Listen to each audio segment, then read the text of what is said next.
The SAVE Act is being sold as a modest housekeeping measure.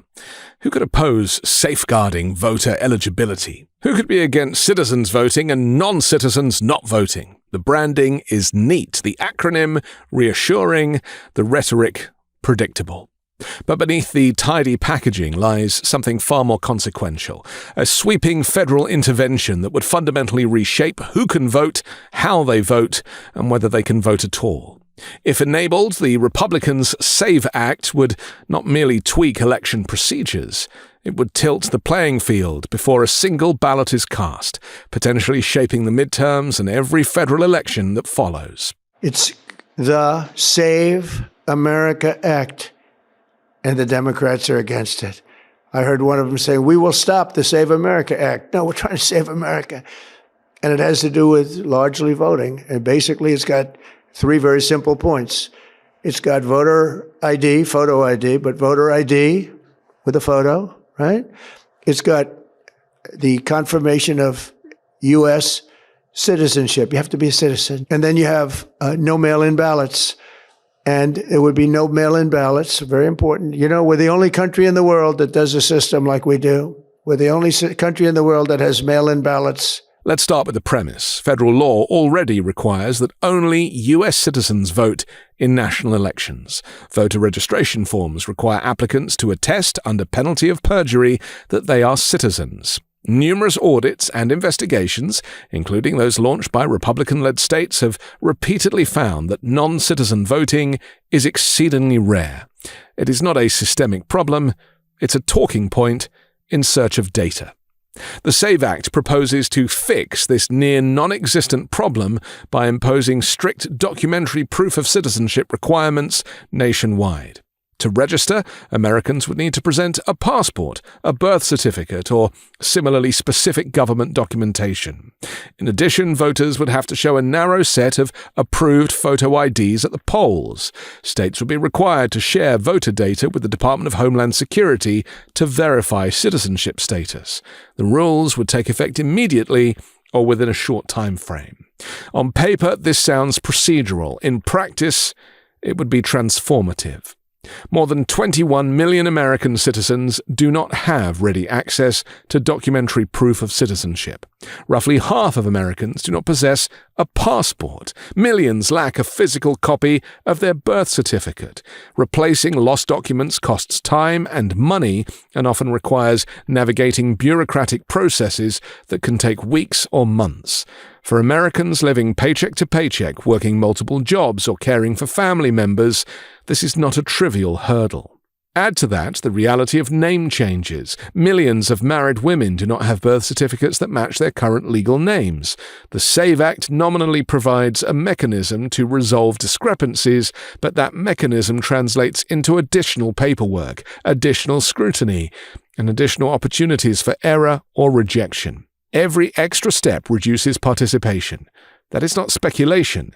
It is political science 101. The bill goes further. Some versions would require proof of residence in addition to proof of citizenship. Roughly 9% of Americans move within their state each year. Many do not update their driver's license immediately. A federal mandate demanding up-to-date documentation could block eligible voters simply because they haven't yet navigated the hell of the DMV. Are you getting the picture? Republicans want to make it much harder to vote. Democrats want everyone to vote anywhere and as easily as possible. The SAVE Act also mandates aggressive voter roll purges, every 30 days in fact, and that means that states would require to continually comb through the registration lists, comparing them against federal databases. Mistakes in voter roll maintenance are not hypothetical. Eligible voters are routinely removed due to clerical errors, database mismatches, or outdated information. Federal law currently includes a 90-day quiet period before elections to prevent last-minute purges. The SAVE Act would dismantle that safeguard. In short, more documentation, more data sharing, more purges, less margin for error. Supporters frame this as election integrity. Critics see it as something else. A federalized system that makes voting more cumbersome, more bureaucratic, and more vulnerable to partisan manipulation. The timing raises additional concerns. The bill would take effect quickly, even as states are already deep into preparations for upcoming elections. Election administrators, many of whom operate with limited staff and funding, would be forced to implement sweeping new verification systems without additional resources. That's not a recipe for smooth elections, it's a recipe for confusion, and confusion suppresses turnout. The requirement that states share voter data with the Department of Homeland Security has triggered alarm among election officials across the country. DHS databases are not infallible, citizenship records are incomplete, data mismatches are common. When states are pressured to purge voters based on imperfect federal data, eligible citizens can and do get caught in the crossfire, many of them people of color. Moreover, giving the federal executive branch expanded access to state voter rolls centralizes authority in ways that clash with long-standing constitutional norms. The Constitution gives states primary authority over the times, places, and manner of elections. The SAVE Act moves in the opposite direction, towards nationalization of voter eligibility enforcement. This is happening in a political context where Donald Trump has repeatedly claimed, without evidence, that American elections are rigged and has publicly suggested nationalizing election administration. The SAVE Act aligns neatly with that narrative. It creates new federal levers over voter rolls, new documentary thresholds for participation, and new compliance burdens that fall unevenly across the electorate. So who is most affected? Younger voters, who are less likely to have passports, lower-income voters, who are less likely to have easy access to original documentation, voters of color, who statistically face greater bureaucratic barriers in obtaining replacement documents, married women with name changes, tribal citizens whose IDs may not meet the bill's narrow criteria, voters in states that rely heavily on mail-in voting, which some versions of the legislation would restrict by ending universal mail ballot systems. And remember, mail-in voting is not an exception, it is normal in most civilized democracies around the world. None of these citizens are ineligible, but eligibility on paper is meaningless if administrative hurdles prevent registration or result in removal from the rolls. Proponents argue that anyone serious about voting can secure the required documents. That argument ignores scale. When millions lack ready documentation, even a modest friction rate can shift turnout by hundreds of thousands or more. Elections are often decided by razor-thin margins. A policy that disproportionately reduces participation among certain demographic groups will inevitably influence outcomes. That is what makes the SAVE Act so consequential. It does not cancel elections.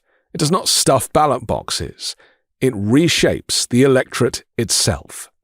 Election laws are powerful precisely because they operate upstream. They determine who gets through the door before the political contest even begins.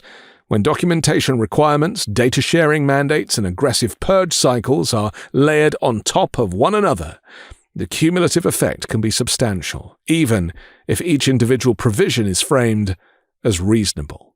The irony is that the problem the SAVE Act purports to solve, non-citizen voting, is vanishingly rare. States that have aggressively searched for such cases have found almost none. The cure is far more sweeping than the disease. Democracy depends not only on secure elections, but on accessible ones. Security and access are not mutually exclusive, but when security measures are untethered from evidence and implemented in ways that predictably burden millions of eligible citizens, skepticism is warranted. The SAVE Act is not a technical adjustment, it's a structural shift, and structural shifts in election law do not just change procedures, they change outcomes. I'm Anthony Davis. You can find me on the 5 Minute News YouTube channel and podcast, on Wednesdays co-hosting Uncovered, on Global AF, on Legal AF, and on The Weekend Show with MeidasTouch. Love this video? Support independent media and unlock exclusive content, ad-free videos, and custom emojis by becoming a paid member of our YouTube channel today. You can also gift memberships to others. Let's keep growing together.